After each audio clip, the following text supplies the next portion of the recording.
All right. Hello, everybody, and welcome back to another episode of the Wealth Building for Dummies podcast. I'm your host, Kyle Demian. I am joined here with my other host, Renji Matthew. And today we're going to talk about how Dave Ramsey won't help you build generational wealth. And Renji actually, ironically enough, went through Financial Peace University, as you can see behind him. And Renji, kind of fill us in, like for those of our viewers that may not know, first of all, who Dave Ramsey is, or like what he kind of stands for. Fill us in on the background of Dave Ramsey and what you got out of going through his course, his Financial Peace University. So Dave Ramsey is really good for people that want to get out of debt. If you're not good with a budget, he's good at getting you on a good budget and following it. And he's really good for people that want to do the traditional route of working till 65 and retiring at 65 or whatever the age is at that time. So if you want to follow all of those steps, he's a great person to follow because what he teaches is to budget everything, uh, live below your means, and then put money aside for retirement, and paying off your debt and all that stuff, which is not a bad thing. And um, if you're on the side of building wealth, you'll find that you could do it his way, but it's going to take you a lot longer to build wealth than other ways. There's so many ways to. We talked about this on a previous podcast. There's 100 ways to become wealthy. What way is your way is what you have to figure out, right? So his way does work. It just takes a lot longer to get to it. Yeah, absolutely. And with him, you guys went to him, and I think you've done a breakdown before of like, what was your results? I think you have a TikTok that talks about how much Dave Ramsey cost you from your other options of what you could have done instead. So kind of go through that breakdown Yeah, of how much did Dave Ramsey cost you in your wealth building journey? yeah. So Dave Ramsey, what he goes through is there's 7 baby steps, right? And we were at I think 4 or 5 or something like that, and we were doing really good. We were putting our goal was at the time. This is before we had our first child, and Nina was working. So what we did was we lived off of Nina's income, and me being a nurse at the time, my income was a lot more. So we put aside our my income into the house and putting. And what he teaches is putting 15% into retirement accounts, right? So that's what we did. We lived off of Nina's income, and everything I made, we put into paying off debt, paying the house off, and putting into retirement. And we were doing good. And our what we had was a 15-year mortgage, is what we had, because that's what he teaches his students to do. Instead of doing a 30-year, doing a 15-year mortgage. And we were paying double, sometimes triple. Most months we were paying 2,000 extra into the mortgage. Sometimes it was more, and it just depended on the income at the time and stuff like that. So we were on pace to pay off our house under 7 years conservatively. So it would have been great. That's great. And I think what we learned though, once we got into real estate and all that stuff, is Dave Ramsey hates debt, right? So we've talked about this on a previous podcast. There's good debt and bad debt. And if you talk to a lot of millionaires, especially in real estate and stuff like that, they talk about how they love debt because they have a bunch of mortgages and they're not paying the mortgages. They have tenants living in those houses and they're paying the mortgages, right? So that's good debt. And what I learned is if I want to build wealth faster instead of waiting till 65, I have to follow a different route, right? And we have a lot of debt now, but it's good debt. We don't pay the debt. Our tenants pay the debt and stuff like that. So if I followed Dave Ramsey's route, what he talks about is saving money aside and then buy that house in cash, or whatever business you're wanting to buy it in cash, which again is doable. But if we would have followed that route, we would have our second investment property by the time I'm 60. especially with the rates that the houses are worth right now and stuff like that after COVID. I'll be 60 by the time I get 2 or 3 properties, you know? So if you want to build wealth faster, there's a lot more routes you can go through. 100%. And I think the problem with it is just that, like he says that everything should be bought in cash. And if you're going to buy a real estate property in cash, Mm-hmm. real estate properties will range from anywhere from what, 60, 100, $200,000 plus. At So how least. long would it take for you to save up $100,000? Right? That may take 5 to 10 years for some people, Yeah. possibly more. Or you can go get debt on a $100,000 property, Mm-hmm. right? And have, maybe a $600 mortgage. You rent out that $100,000 property for $1,000 a month. Your renter is paying down the debt that you owe, and you're profiting on top of it as well, an extra $400 a month. So like Yep. that is how you can start to build wealth a lot quicker rather than just paying everything off in cash. Because yeah, you save up 100 grand, you buy that property, same example, and then guess what? Now you're back at zero.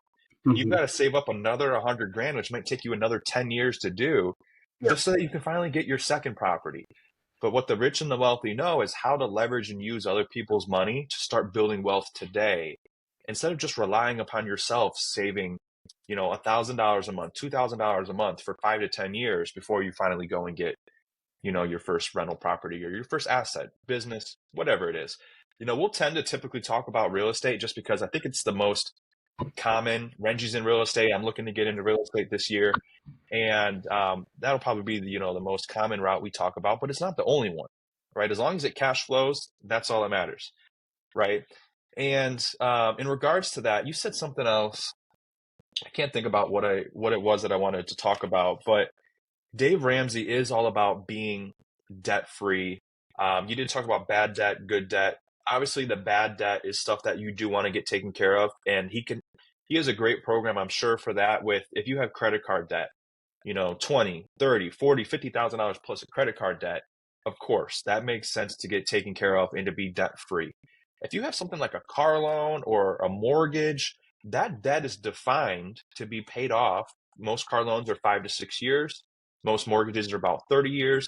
Those debts are set to be paid off after 6 years for a car loan or 30 years for a mortgage, right? The interest rate nowadays may range from anywhere between 5 to 10% on either of those. But simply enough, if you can grow your money in the market or in real estate at 7, 10, 15 plus percent plus rates of returns, why would you rush to pay off this other defined debt like your mortgage, which maybe has a 5% rate, right? Maybe you have a 7 or 8% mortgage interest rate right now. Hypothetically, you should be able to refinance that within the next few years when rates come back down. But if you can grow money in the market at 7 to 10, you should be growing that money rather than just trying to pay down the money for a mortgage instead. So, Renji, anything else you want to add onto that as far as like the good debt, bad debt? Yeah, I think what people tend to forget or not even think about is the opportunity cost, right? So our house, for example, I'll go over what we learned, right? So our house was worth under 200,000 when we bought it, and it was a 15-year mortgage. It was a 3% interest, and if we would have paid it off in the 15 years with the minimum, we would have paid an extra 46, almost 47,000 in interest, right? But now knowing what I know, if we would have done that and put that extra money that we put into the house and paid it, because our goal was to pay it off in 7 years or less, right? I think we were on pace to pay it maybe in 5 years. But if we had put that extra money into these tax-free accounts we talk about, right?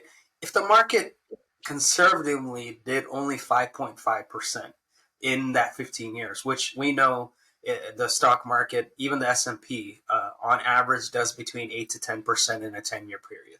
But in 15 years, if it would have conservatively did only 5.5%, yes, we would have paid an extra 46,000 in interest, but what we would have had in a tax-free account was $500,000 tax-free.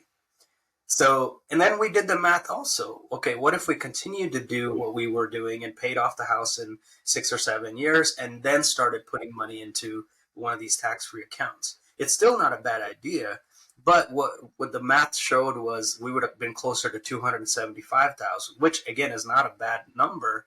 But you see how much money I missed out on.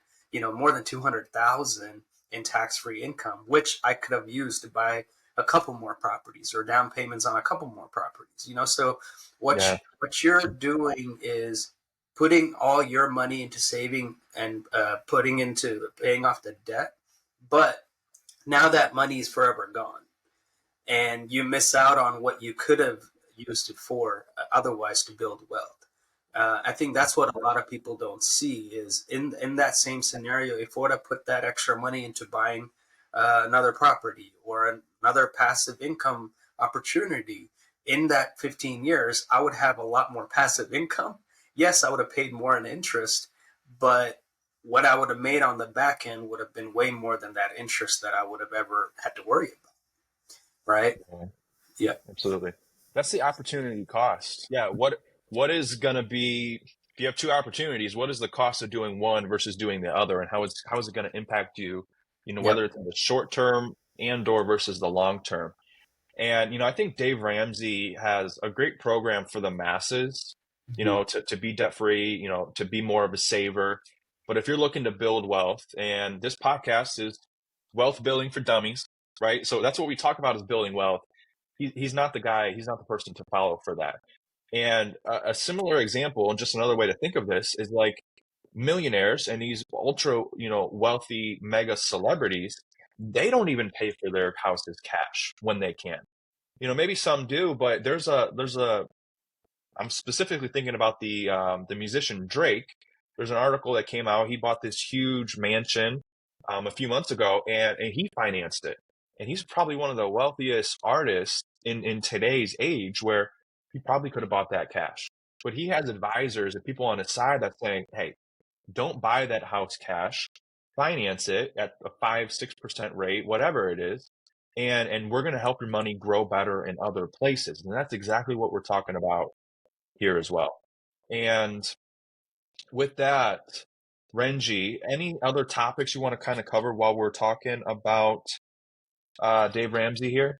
Yeah, I think just to reiterating what you said, if you want to build wealth, he's probably not the best person to follow unless you want to build wealth in your 60s and 70s. Because the way he talks about you can build wealth, but it would be by the time you're 65 or older, which if that's what you want to do, more power to you. But what we try to teach people is to be able to retire while you're young so that you can enjoy retirement and enjoy that time with family when you're healthy instead of you're 65 or 70 and needing a hip replacement and you can't move around.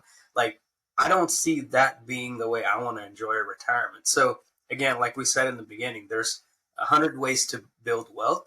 Dave Ramsey is just one of the ways, but it's a really, really safe and slow way. So Yeah, there's a lot of different ways to build wealth that's better out there. for sure. And one thing I thought of that I wanted to talk about too is like there's a lot of risk with sending extra money to your mortgage company to try to pay your house off early. And I'm curious if you even remember from when you were going through, his game plan with trying to pay down your house early.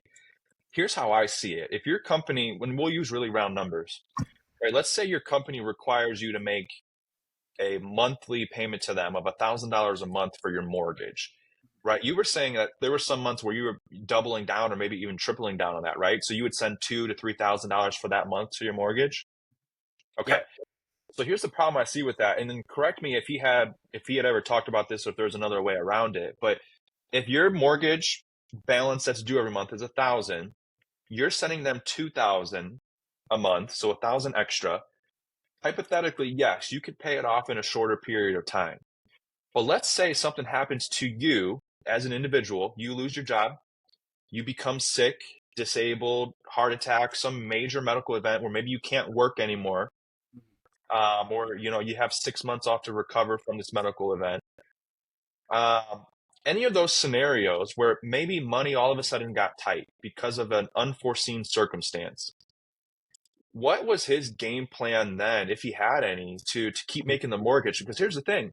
It doesn't matter if you sent, the mortgage company an extra $30,000 last year to try to pay your mortgage down early. If you can't make the $1,000 that's due next month, you're all of a sudden going to pop up on their systems as a potential, foreclosure, where they get to keep all the money that you gave them, right, for the mortgage. They foreclose on the house. You as an individual, you lose the house. They get the house back, and then they can put it on the market and short sale it, right, and sell it to another person and open up another loan with them. Did he ever have a plan to help with that or no? Because I think that's one of the biggest problems with potentially sending extra money to your mortgage, unless you already have built up like an emergency fund where that could help you. But Yeah, uh, that talk his about plan that plan. was. His plan was to build an emergency fund of 3 to 6 months worth of expenses. So his very first baby step is to save $1,000, and then you're also building that emergency fund as you go to where you have 6 months worth of expenses. That way, if you lose your job or anything like that happens, you have 6 months worth of expenses saved up for you to be able to recover and all that stuff. But to add to your point, though, what if you had a stroke or something medical where you can't get back to work in 6 months or whatever, right? In that same scenario, if you were using that to build wealth in a different passive income way, now even if you are sick and if you were in an accident or whatever you were in, now you have passive income still coming. Because we've talked about this several times on our podcast. What is financial freedom? If your passive income is over your expenses, you're financially free, right?